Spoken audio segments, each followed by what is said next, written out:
Well, I'd love to be saying it's Al and Deb, but it's not. It's just me, Al. Deb's busy working at the moment. So I thought I'd get on here and share with you what it's been like so far living in Bali. We've been here for 2 months, and here's my feedback.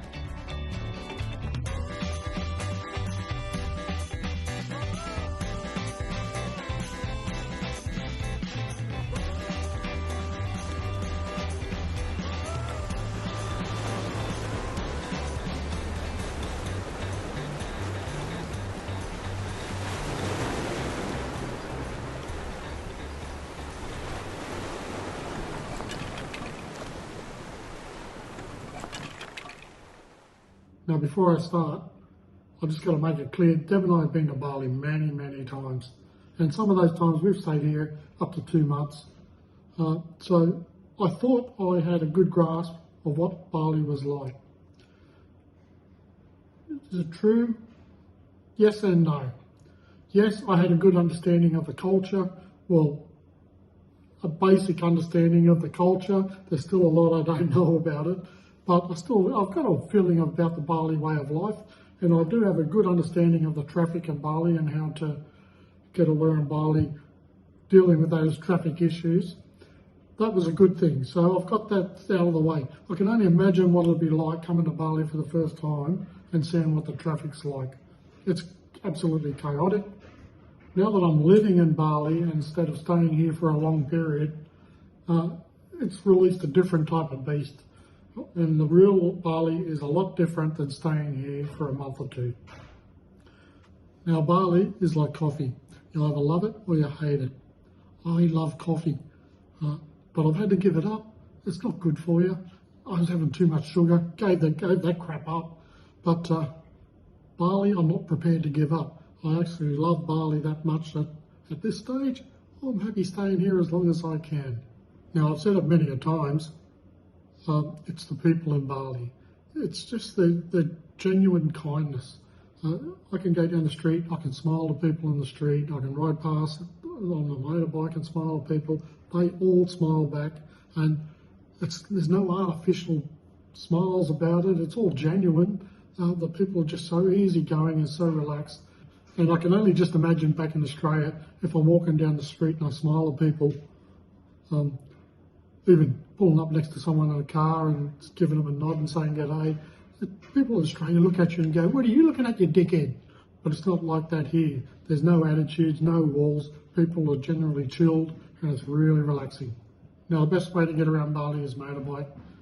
You hear all these things about people having accidents on motorbike in Bali. It's not Bali that's the problem with that. It's the inexperience of riders that come over here.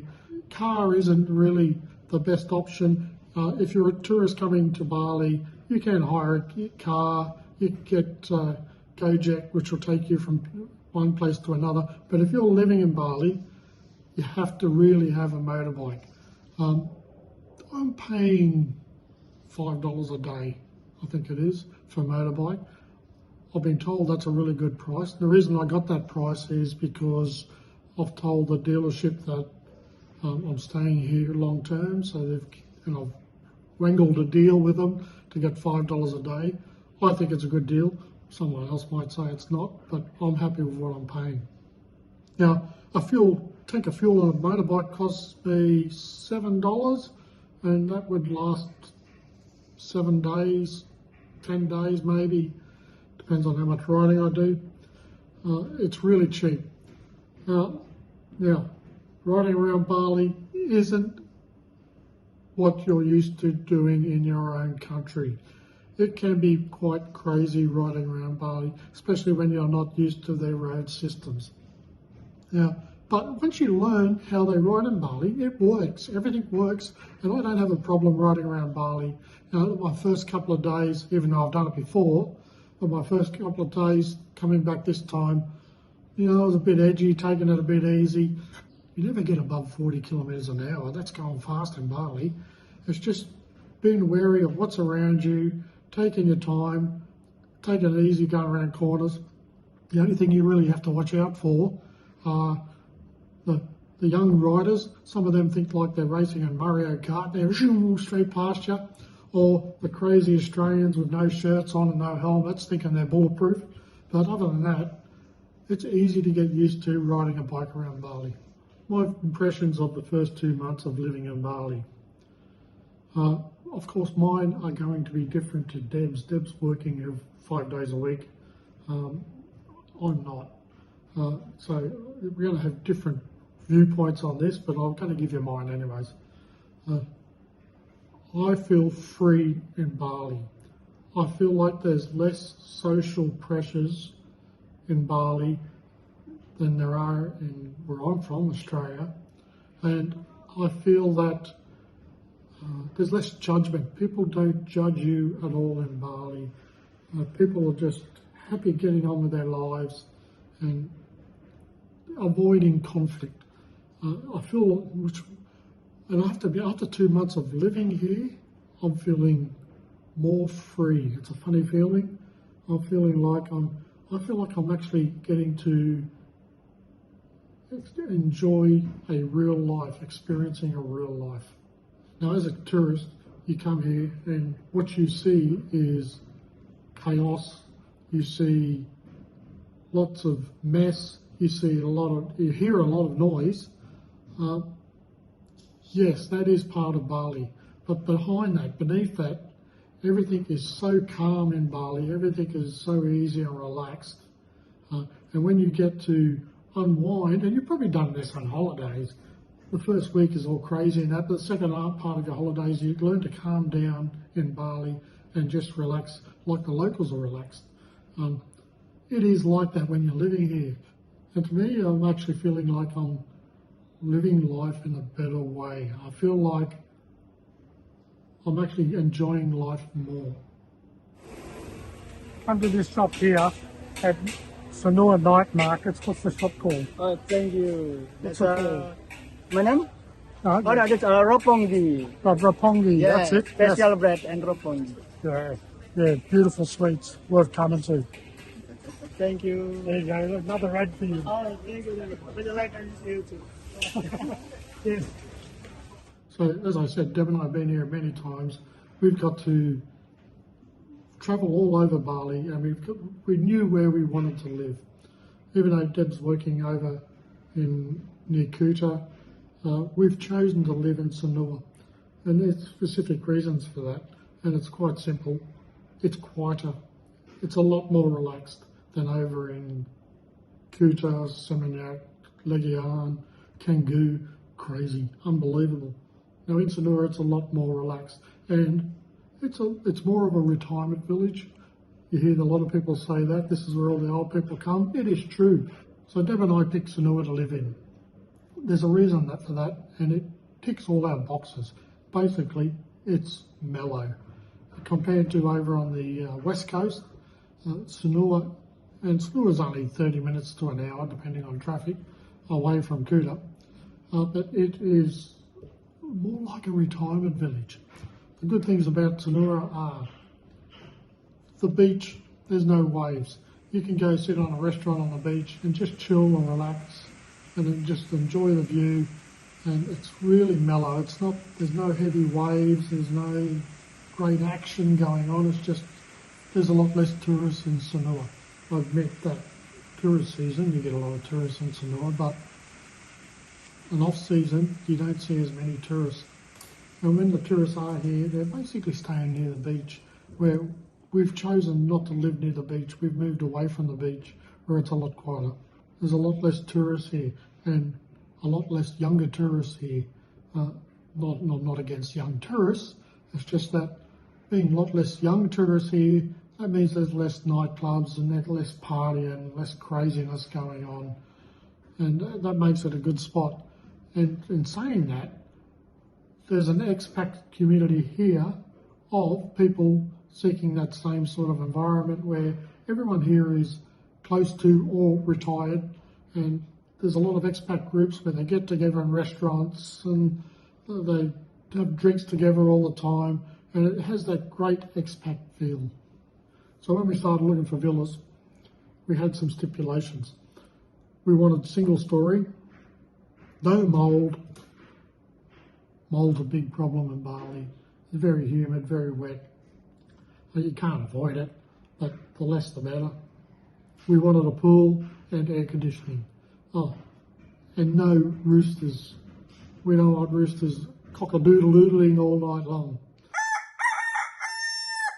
So we've looked at quite a few villas and we thought we'd found the perfect one. Well, actually, it is pretty good.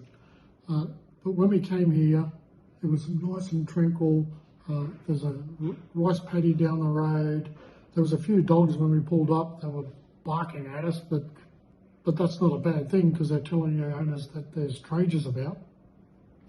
So we signed off on a villa, went back home, come back 2 months later. Oh, rookie error, big rookie error. When we turned up here, all around us, there's other villas being built. So all day long, bang, bang, bang, bang. Just lots of construction activity going on. I should have realised that before we moved over, but I didn't. It didn't even look like there was going to be any construction. Now it's happening everywhere. But I guess in 6 months it's going to be finished. Now, being a new villa we're in, it's had some teething problems, but I've got to give kudos to the landlord, the owner. Every time we've got a problem, we message him straight away, and he's over within half an hour fixing every single problem, and couldn't be a better system. I don't know if all the owners in Bali are like that, but the one we've got, he's a great bloke. Now, I did mention the dogs. Since we moved in, the dogs have just added to the chorus of the construction. They don't stop barking. There's lots of them. They're everywhere. They're all good dogs. I've never had an issue with the dogs, and they do the right thing. They see a stranger, they bark at strangers to keep them away. It doesn't end. People near us, they've inherited, they reckon they've inherited, they've adopted 4 dogs, which were strays or those dogs from people that have left. In saying that, Bali is very transient. People come and go all the time. And I've learnt that you're making new friends, but next thing you know, they're leaving back to Australia. People are coming and going all the time.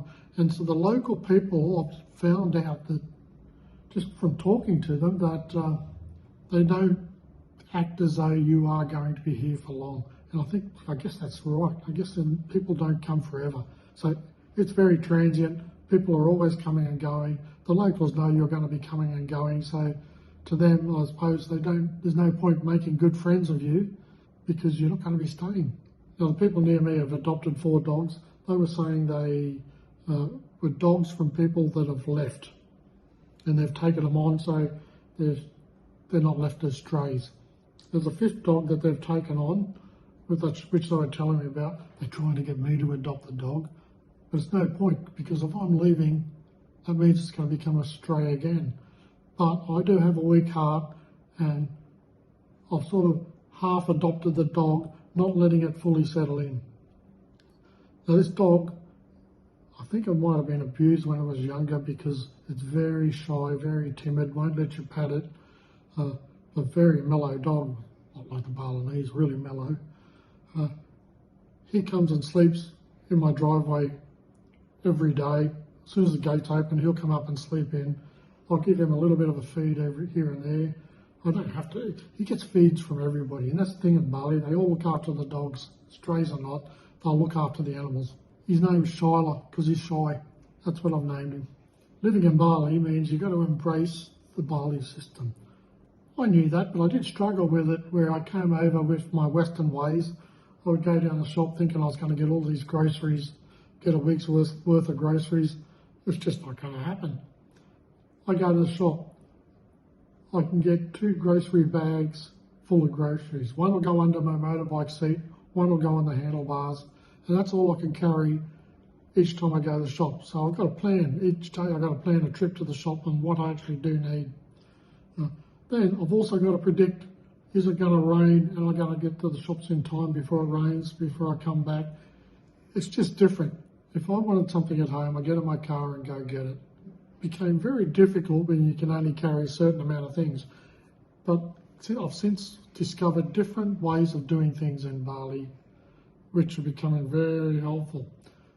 Nearly everything you can get in Bali, you can get delivered. I get my water delivered. I get my soft drinks cartons delivered. We get Bintang delivered. Each week the bakery delivers for us. The butcher delivers for us. I know if I want groceries delivered, I can put an order online and it'll be delivered to me. And when I say delivered, you order something, it's here within half an hour. And it's amazing what these delivery drivers can get on their motorbikes. They get more on a motorbike than I can get in a car at home. When I get groceries, I'm still getting ingredients for Western meals. I do like Asian food, but when I go grocery shopping, you're quite often looking for ingredients that remind you of home. And that becomes expensive because that's foods that are imported for Westerners' needs, and so it's going to be a price mark higher than what you would normally pay for food here. And for that reason, I'm starting to cook less. You can order a meal in here for 2 people for $8 to $10 easy. It's delivered within 30 to 40 minutes, and it's a lot cheaper than going out, getting the ingredients and cooking your own meals. Saying that, I do make lunches and breakfasts, but half of our meals during the week we just order in because it's a lot cheaper and it's a lot more convenient. Barbecue sauce. I am really missing barbecue sauce. I keep looking in Pandaputri, the grocery stores. I've looked in many of them. I can't find barbecue sauce. I don't think there's anything else that I miss from Australia. I can get things over here. I can get bangers and mash. I can get most of the things that we have in Australia, I can get here. The one thing I miss is barbecue sauce. Twice I've run out of electricity. Now, Deb was told when we moved in that the electricity was about to run out. We didn't know what the system was like here for electricity. And what is it? It's basically a pay-as-you-go system where you purchase credits, you put a code into your electricity box, and away your electricity starts again. So twice we've run out, both times at like 1 o'clock in the morning. Now, instead of waiting for the next morning to get electricity, these were really hot nights. We needed aircon, so here I am, I'm getting on my bike, driving down to the local 24-hour convenience stores, buying my credit. I found out that there's somewhere online, I still haven't found it yet, online I can purchase credit where as soon as I run out of power, I go on my phone, purchase credit, put it into my meter box, and bang, it's up and running, aircon again. Your stoves are gas, you need gas bottles, so 2 gas bottles and it was $3 I think for a gas bottle refill. Internet, I think we're paying $3.50 for internet, but we've got good internet. I've got to pay for pool maintenance, I think that's about $60 a month. The gardening, I was offered if I wanted gardening, and I said, no, I'll do it myself. Garbage is about $10 a month. And would I buy a house in Bali? If I've got money to burn, yes. One thing I do realise is the building standards and the longevity of a villa in Bali is a bit different to at home. And the fact that you never really own the property in Bali, you're basically leasing the land, leasing the building on someone else's land. It's never ever yours. And for that reason, unless I've got that money to burn, I'd consider not buying in Bali as much as I'd like to. So Bali isn't for everybody. It's raw, it's chaotic, it can be very frustrating at times, but for quality of life, it's far beyond what I experience at home. And you just got to go with the flow, enjoy the magic. If you found this video entertaining, helpful or inspiring, we'd love for you to consider subscribing to our channel and hitting that notification bell. Subscribing will ensure that you never miss out on any of our future content that we create, especially for you.